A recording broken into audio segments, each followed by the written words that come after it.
Today's learning objective is students will be able to illustrate energy flow in food chains, food webs, and energy pyramids.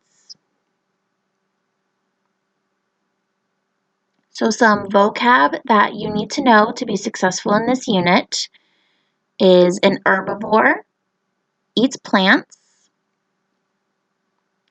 a carnivore eats animals, an omnivore eats plants and animals.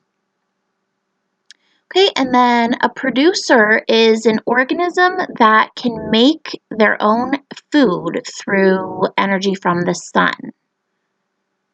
A consumer is going to be an organism that gets its energy by eating producers or other consumers. Okay, and there's going to be three different types of consumers. Primary consumers are those that eat producers. They're usually herbivores. Secondary consumers eat producers and consumers. They're usually omnivores or carnivores. And tertiary consumers eat other consumers. Okay, they're usually carnivores. Now you're also going to need to know decomposer, which is an organism that breaks down other dead organisms. And lastly, you're going to need to know what a trophic level is. And a trophic level indicates the position that the organism occupies in the food chain or web. Okay, so the first essential question we're going to be discussing is, what does a food chain show us?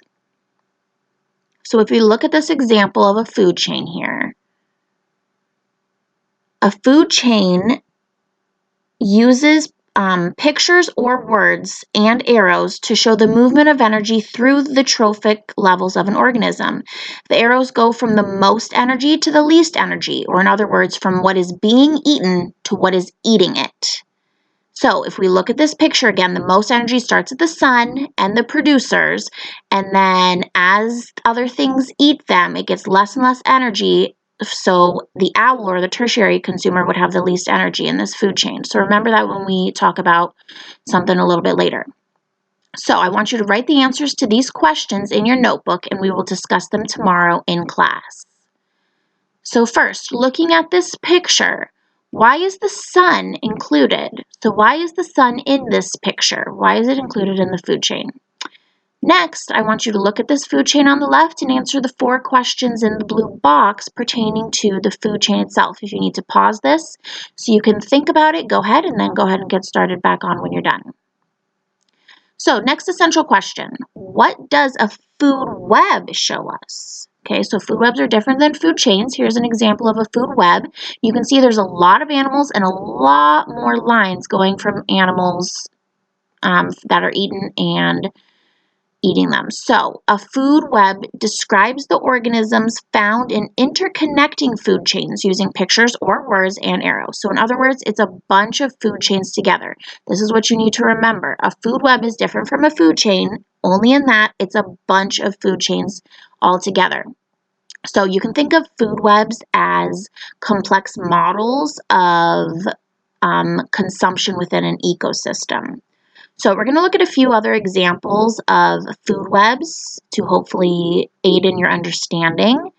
So if we look at this picture here, we can see that many producers and consumers are connected. So for example, within this food web, we see that carrots are eaten by rabbits and rabbits are eaten by foxes, or grass is also eaten by the rabbit, which then is eaten by a fox. If we look at the grain can be eaten by a mouse and the mouse eaten by an owl, or the grain can also be eaten by a grasshopper, which is also eaten by an owl. And we can even say that the grasshopper eats the grain, but then is eaten by a different bird besides the owl. So there's many possibilities of energy transfer through an ecosystem, and a food web is supposed to show the complex relationships between different organisms within the ecosystem.